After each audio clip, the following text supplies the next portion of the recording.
Good morning, YouTube. Sunday morning. So we're coming up to The Outsiders and First Dog on the Moon.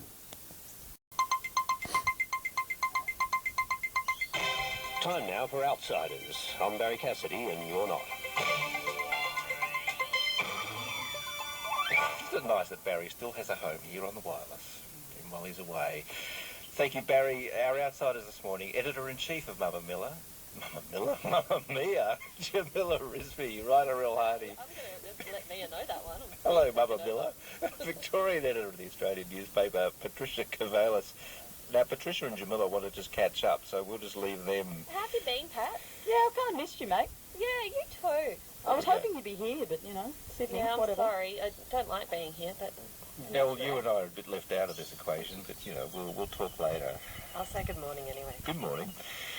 So, and Patricia wrote about this at considerable length and wisdom yesterday for The Australian. The Turnbull fracas of the last week, I thought it was instructive, and I'll tell you why I thought it was instructive, because I think it told us something, and we normally associate this with the left of the Labor Party, but it told us something about the divisions in conservative Australia. The divisions are on, well, let's be honest. I mean, the reason that Bolt and that Jones don't like Turnbull much is they think he's too wet, which is what I wrote at considerable length. Tried to repeat that in different ways. They think he's too soft. Journalism. Absolutely, yeah, Take a that's point right. and repeat it. They think he's too soft, and the reason they called him out this week, I mean, first Bolt and then Jones following up, was because they consider him undermining the Prime Minister. I think they have perhaps some evidence of that, but I don't think it's strong. And they've decided that they want to call it out early before anything happens. Well, I think that's the interesting point. And Jamila, perhaps your thoughts on this. I mean, my theory here is that Bolt in particular had an anxiety that the budget cell was not perhaps going as well as it might do, that those in that sort of circumstance, with things going a little bit off the rails for the government, that someone like Turnbull might get some momentum. Well, I think firstly I've got to say that fracas is a word that is massively underused in our language. Yeah, bring it back. Bring that back, Jonathan.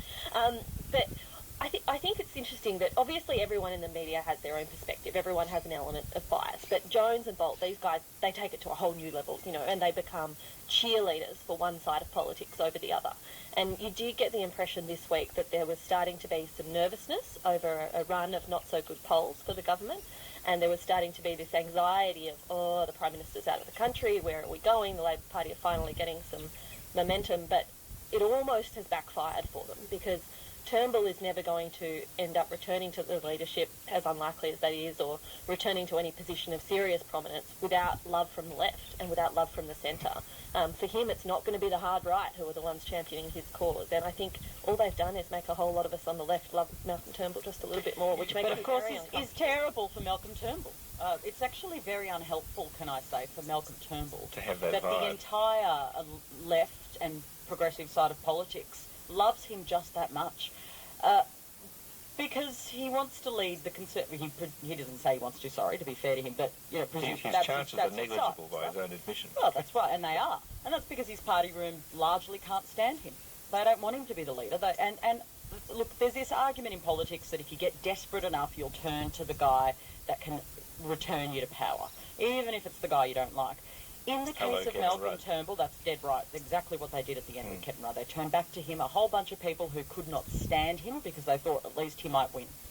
But not with Turnbull. I know people on the right who have said to me, we'd rather go down with the ship than have this guy in charge. And yet he handled himself, you'd have to say, and all sorts of questions around motives and why all this was happening, but Turnbull, I think, handled himself pretty well this week.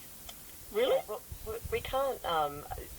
People don't get into media or politics without a healthy ego. So we can't sort of go around assuming that we're going to have this conversation with courteous introverts. It's just not going to happen. So, and I mean, all of these men are very their views are their brand, and you can't detach them from that.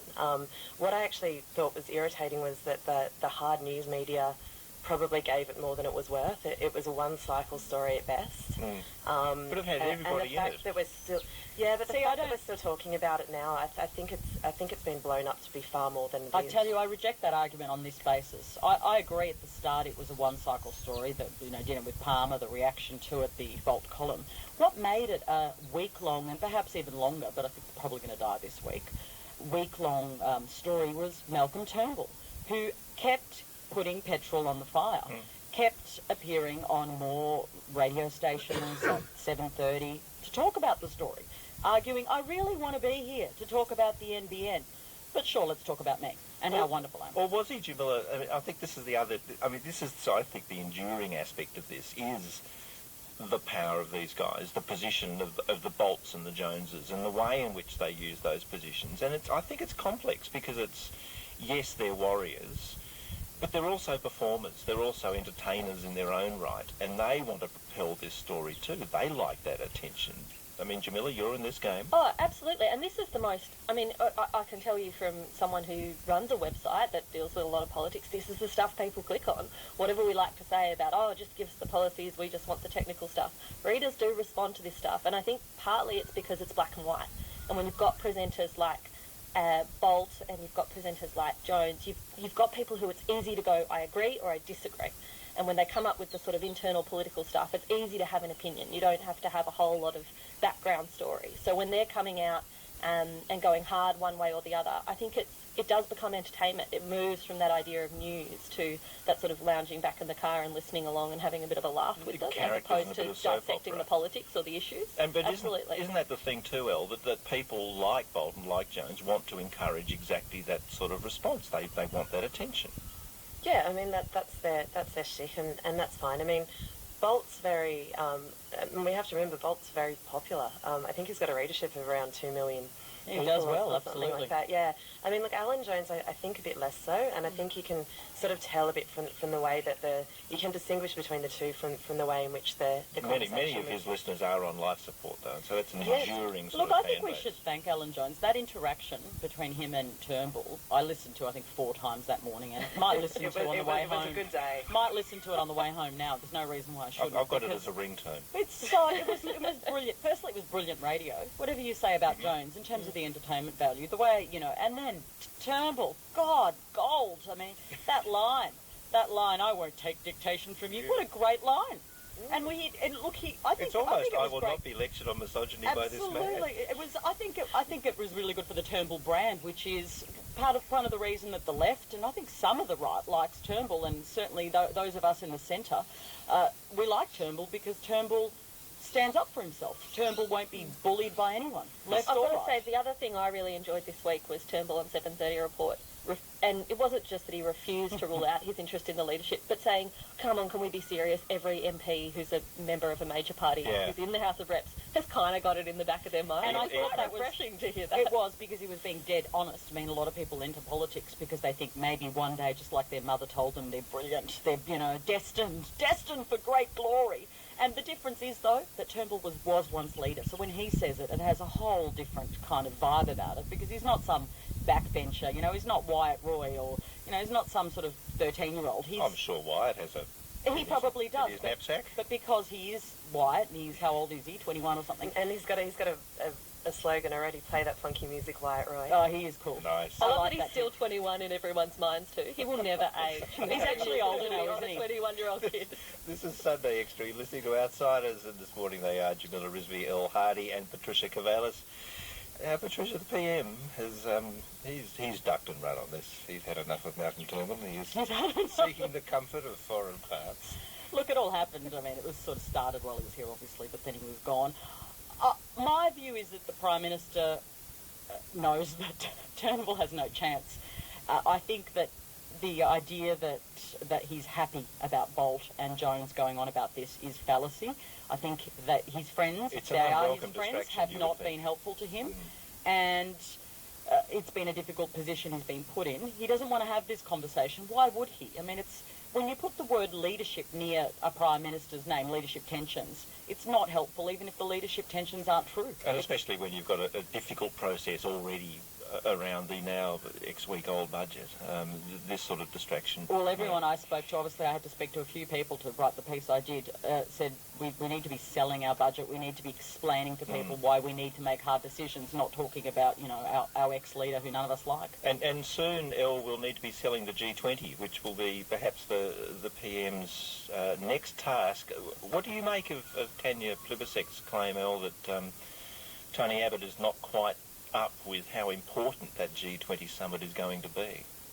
I think that's just a bit of political puffery. Obviously, he's a prime minister, and he'll be there when it counts and do all of the things that matter. Obviously the Russia issue will become bigger, I think, just given the fact that it's coming out now that Russia's been supporting a lot of the far right parties in the UK, in the Europe, who have just recently done so well in the elections. So I think we'll probably see a bit of pressure on Abbott from his Conservative friends in the UK and Germany, saying to step back from Russia because they're supporting their big political opponents now. So I think that's definitely one to watch. But it'll be a bigger story when it is. I don't think Abbott's getting hugely involved with it now, because it's not going to be front page news until the dignitaries are in town. I think it's been very important for the Labor Party to construct. Remember, the whole narrative about Abbott was one of the points of why we should apparently not elect him was he's going to embarrass us overseas. Remember, this was a really big theme for Labor. I think they want to return to that. He's this crazy far-right leader who we can't possibly have him near Obama. He's going to humiliate us. I actually think I understand as a political party they need to get any points on the board they can, but I thought she went too far yesterday. I thought, hang on a minute, he's still there. We need him to do a good job in the national interest. You have to sort of, condemn his whole trip. But that's an interesting thing, Jamila. That thing that Patricia mentions then about will Tony Abbott embarrass us, but it meshes here with the other long-held narrative about Abbott that he takes no interest in economics. Is boring. Which, in the context of those two things, not meeting the head of the IMF, not meeting the head of the World Bank in the US, in the run-up to the G20, looks, well, I don't know, is it careless? Is it pointed? Oh, look, I don't think it's careless, and, these international meetings do move around a lot, and the Prime Minister's office have said, look, they weren't confirmed and that sort of thing.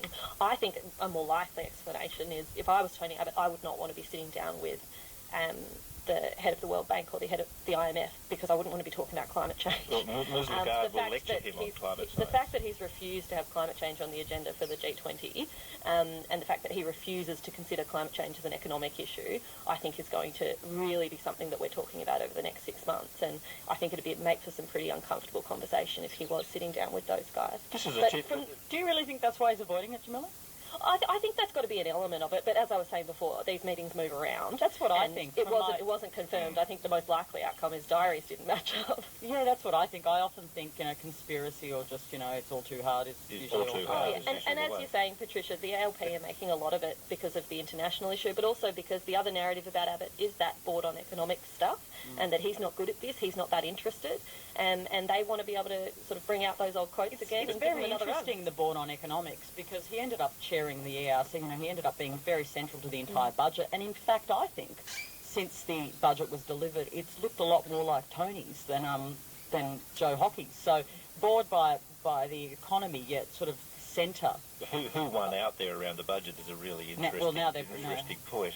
Yeah, well, remember Gillard used to, before, she wasn't interested in international affairs, remember, and she actually did quite well overseas. Yes. So I think you can probably draw some parallels. They do tend to grow in the office. But one point there, though, El, you might want to take this one up. I think what Jamila says there, though, about the economic focus around climate change, that's sort of an emerging narrative, and that's going to be quite important at the G20, whether we like it or not.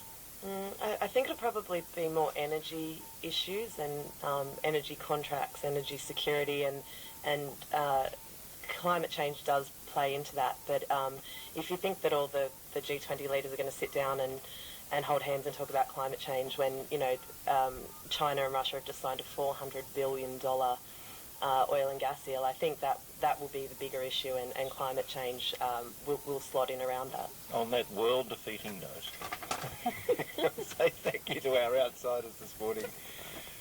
an interesting and feisty discussion. All as ever. females. Well, Look at you, you're such a feminist. I'm such a guy. You are. Our thanks to the Editor-in-Chief of Mamma Mia, Jamila Rizvi, writer Elle Hardy, Victorian editor of the Australian newspaper, Patricia Cavalis. I'm Jonathan Green, and I'm not a woman. I'm sorry. 12 minutes away from... No, it's not. 7 minutes away from 10 o'clock.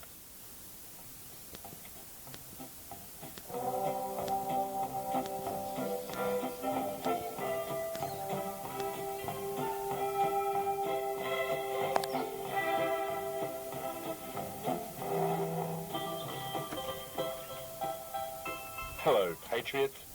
Welcome to First Dog on the Moon's Guide to Modern Living. I'm Walkley Award-winning cartoonist for The Guardian, First Dog on the Moon. And what a week that was. The government is still struggling to sell what is now popularly known as Uncle Tony's Flaming Death from the Sky, Kick the Poor Until They Die, and Have Another Slice of Pie, 2013-2014 federal budget. And look, it's a bit unwieldy, but that's the common vernacular for you. It's so bad that Emperor Abbott has gone overseas to avoid doing the hard yards, flogging the wretched thing to a disgruntled populace. He's left it to Christopher Pyne and even Warren Truss to sell it. That's how dire the situation is. And funnily enough, while overseas, Commander Tony's busy avoiding meeting other people as well, specifically the most important economists in the USA. Hilarious. Who is this guy? He'd rather do fancy overseas avoiding instead of decent Aussie avoiding in our own country, rather than fronting up here and looking Australia in the eye and saying, "What are you looking at? Do you want to go, do you, mate?" Which is what a fair dinkum Aussie Prime Minister bloke would do, surely. As my Aunt Agnes used to say, don't put it there, it'll fall off. It's pretty grim in downtown Australia at the moment, and that's not the worst of it. In all this kerfuffle, we do seem to have missed a few of the lesser lights in the budget, which, if you recall, we are still talking about. What, 5 weeks later? Seriously? It's that bad? While some budget cuts have got a lot of attention, there are a few programs and schemes that the coalition are gleefully hacking to pieces in the name of their confected budget emergency, and some of those schemes are adorable. So, in the name of balance and fairness, and to show the ABC has no bias whatsoever, we'll now run through some of the less showy budget line items that are getting the blood sucked out of them by the pack of voracious, amoral ghouls seated on the left side of the Speaker of the lower house. Don't say we aren't fair. For example, the adorable Baby Animals Rescued from Scientific Research Support Scheme. That's been defunded, and the baby animals have been returned to the university labs to have their skin peeled off for testing barbecue sauce. People overseas who are poorer than we can ever imagine and don't actually even have water and stuff aid program. Now, this funding was handled by a few different NGOs like Save the Children, the Stop These Kiddies Growing Up to Hate the West Fund, Oxfam, and Look Out Aussie Pedos About. They've kept a tiny bit of the funding for overseas aid, however, and in future it will be managed by Dickheads Without Borders. Oh, and then there's the decent Australians who are mad as hell and aren't going to take it anymore. We're going to blog about it. Policy Forum. Actually, we probably won't miss that one. Oh, and finally, the look at this kitten playing with a piece of string. Look at it now. It's dead. Regional Community Grants Program. It's just gone. So you can see why the government might be having a spot of bother getting its message out, especially when the Education Minister comes out and says, university fees will go down and universities will be filled with laughing, smiling poor people getting an education, just not for free, like I did when I was a slip of a thing. So it turns out the reality is if you owe money on your university fees, the government's going to come to your house and kill your dog. Like it or lump it, Australia, this is the budget. And when our only hope is a bloke like Clive Palmer, you know how much trouble we're really in. This has been First Dog on the Moon's Guide to Modern Living, brought to you by the First Dog on the Moon Institute.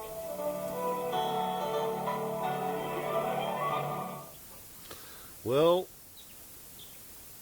I got to say that colophon, which is a fancy pants Latin-derived word meaning the final stroke, that colophon of his about when you realise that our only hope is Clive Palmer, that's when you realise just how deep in the shit Australia really is. Yep, I've been thinking about that for a week or so. And at the moment, Clive Palmer's got troubles with Chinese iron ore importers, or from China. Chinese steel mills are having a bit of a technical dispute over how much royalty he wants them to pay him.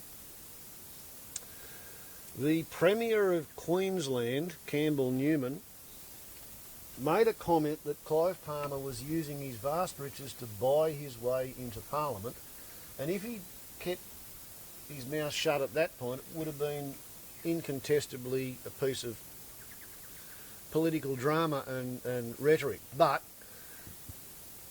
Campbell Newman suggested that Clive Palmer had been approaching Queensland National Party sitting members with offers of cash for them to desert the Nationals and have their campaign funded by the Palmer United Party if they wanted to become an independent. So when he said that Clive Palmer was trying to buy his way into Parliament, it had a bit of an edge of corruption to the statement, and therefore Clive Palmer, who has previously won 3 lawsuits in the sense of he's sued somebody for $500 million odd and settled out of court in his favour on 3 occasions, and that's where he gets his money to play with in the first place. Clive Palmer sued the Queensland Premier for defamation. And I guess that's because Clive Palmer knows that it will be very difficult for the Queensland Premier to prove beyond the balance of probability, or beyond the balance of doubt, not beyond all reasonable doubt, but on the balance of probabilities in the civil court, that Clive Palmer has been actually attempting to bribe sitting National MPs to desert the party. And if there was any proof of that, I think you'd be going to the Electoral Commission, and Clive would be in the shit for all sorts of breaches of Section Tiddly Poo Pom of Thou Shalt Not Bribe MPs Act. But anyway, that was the intimation that Campbell Newman succeeded in getting himself sued for by Clive.